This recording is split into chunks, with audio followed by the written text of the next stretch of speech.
여러분, 휴대폰을 한번 확인해 보세요. 최근 일주일 동안 사적인 연락을 주고받은 사람이 몇 명이나 되나요? 만약 손에 꼽을 정도라면 누군가는 걱정 섞인 눈빛으로 여러분을 바라볼지도 모릅니다. 너무 외로운 거 아니야? 사회성이 떨어지는 건 아니지? 라고 말이죠. 우리 사회는 오랫동안 인맥이 곧 능력이라고 가르쳐 왔습니다. 하지만 심리학의 시선은 조금 다릅니다. 주변에 사람이 북적이지 않아도, 아니 오히려 혼자일 때 더 단단하고 평온하게 삶을 꾸려가는 사람들이 있거든요. 그들은 단순히 사회성이 부족해서 혼자가 된 게 아닙니다. 오히려 관계의 소음을 줄이고 나라는 본질에 집중하기로 선택한 사람들이죠. 오늘은 남들의 시선에서 벗어나 혼자서도 완벽하게 행복한 사람들의 심리학적 특징, 그 첫 번째 이야기를 시작해 보겠습니다. 본격적인 특징을 살피기 전 우리는 한 가지 개념을 명확히 할 필요가 있습니다. 바로 외로움과 고독의 차이입니다. 외로움은 타인과의 연결이 끊겨서 느끼는 고통이자 결핍 상태입니다. 타인에게 의존해야만 해소되는 감정이죠. 고독은 스스로 선택한 자발적 혼자 있음입니다. 나 자신과 대화하며 에너지를 충전하는 풍요로운 상태를 말합니다. 심리학자 도널드 위니코스는 혼자 있을 수 있는 능력이야말로 정서적 성숙의 가장 중요한 척도라고 말했습니다. 친구 없이도 잘 사는 사람들은 바로 이 고독의 근육이 남들보다 훨씬 발달해 있습니다. 혼자서도 잘 사는 사람들의 첫 번째 특징은 정서적 자립심입니다. 대부분의 사람은 자신이 잘하고 있는지, 내가 가치 있는 사람인지를 확인받기 위해 끊임없이 타인의 반응을 살핍니다. SNS에 사진을 올리고 좋아요, 숫자에 일희일비하거나 단톡방의 반응에 밤잠을 설치기도 하죠. 하지만 이들은 다릅니다. 이들에게 나의 가치를 결정하는 판사는 타인이 아닌 나 자신입니다. 남들이 알아주지 않아도 스스로 설정한 목표를 달성했을 때 깊은 만족감을 느낍니다. 기쁜 일이 생겼을 때 누군가에게 자랑해서 얻는 휘발성 기쁨보다 스스로 대견해야 하며 차분히 즐기는 내면의 기쁨에 익숙합니다. 이들은 타인의 인정이라는 목마름에서 해방되었기에 굳이 마음에도 없는 사람들과 어울리며 에너지를 낭비할 이유가 없는 것입니다. 친구 없이도 잘 사는 사람들을 보고 사회성이 부족하다고 말하는 건 아주 큰 오해입니다. 사실 이들은 누구보다 사회적 지능이 높을 확률이 큽니다. 다만 그 에너지를 아무에게나 쓰지 않을 뿐이죠. 심리학에는 사회적 자본이라는 개념이 있습니다. 우리가 인간관계를 유지하기 위해 지불하는 시간, 돈, 감정적 노력을 뜻합니다. 보통 사람들은 거절을 못해서 혹은 소외될까봐 원치 않는 모임에 참석해 길을 빨리고 옵니다. 하지만 혼자서도 잘 사는 사람들은 가짜 관계에 들이는 비용이 너무 크다는 것을 본능적으로 압니다. 이들은 필요할 땐 누구보다 매너 있고 유능하게 소통합니다. 하지만 용건이 끝나면 미련 없이 자신의 세계로 복귀하죠. 이들에게 관계란 내 삶을 증명하는 도구가 아니라 필요에 따라 정중하게 주고받는 교류에 가깝습니다. 혼자 있는 시간이 많다는 건 그만큼 자기 자신과 대화하는 시간이 압도적으로 많다는 뜻입니다. 심리학에서는 이를 메타인지가 높다고 표현합니다.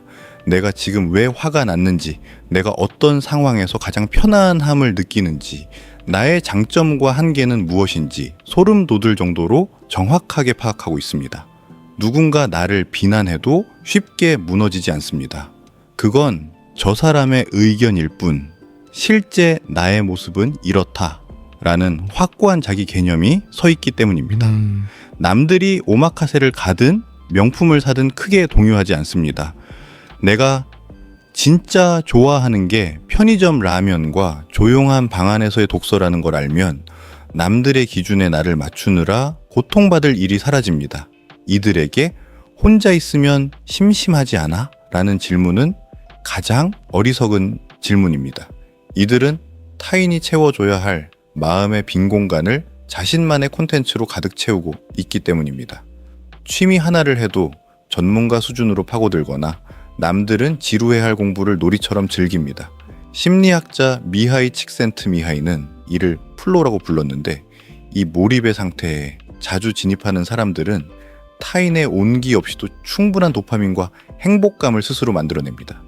단순히 시간을 때우는 게 아니라 혼자 있는 시간을 성장의 발판으로 삼습니다. 이들에게 고독은 감옥이 아니라 가장 창조적인 아이디어가 샘솟는 작업실과 같습니다. 친구 없이도 잘 사는 사람들의 가장 강력한 무기는 바로 거절할 수 있는 용기입니다. 심리학에서 경계선이란 나를 보호하기 위한 보이지 않는 울타리를 뜻합니다. 관계의 목매는 사람들은 상대의 기분을 맞추느라 자신의 울타리를 허물어 버립니다. 하지만 혼자서도 충분한 사람들은 울타리를 넘어서 무례하게 구는 사람을 결코 방치하지 않습니다. 여기까지가 내 영역이고 그 선을 넘으면 소중한 내 에너지를 줄 수 없다는 태도를 명확히 하죠. 이들은 누군가를 만날 때도 결핍 때문에 만나지 않습니다. 내가 이미 꽉 차 있는 상태에서 상대방을 만나기 때문에 상대에게 무언가를 요구하거나 집착하지 않습니다. 역설적이게도 이런 태도가 오히려 더 건강하고 수준 높은 인간관계를 만들어내기도 합니다.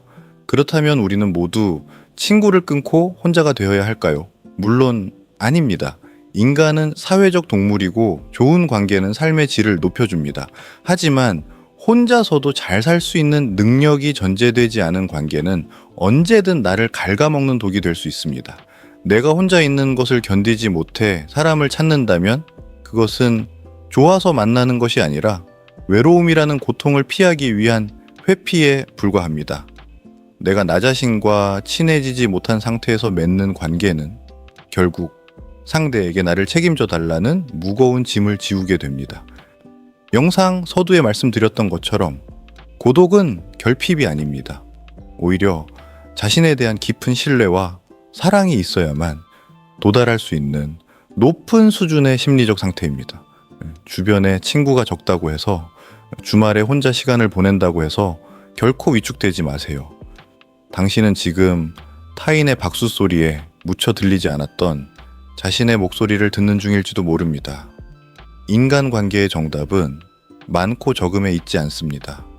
내가 나 자신과 얼마나 편안하게 지낼 수 있느냐, 그 내면의 친밀도에 달려 있습니다.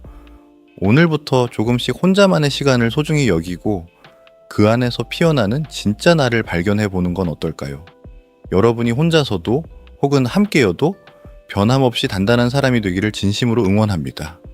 오늘 영상이 여러분의 마음을 한 뼘 더 단단하게 만들어 드렸길 바랍니다. 긴 시간 시청해 주셔서 감사합니다. 지금까지 생각의 회로였습니다.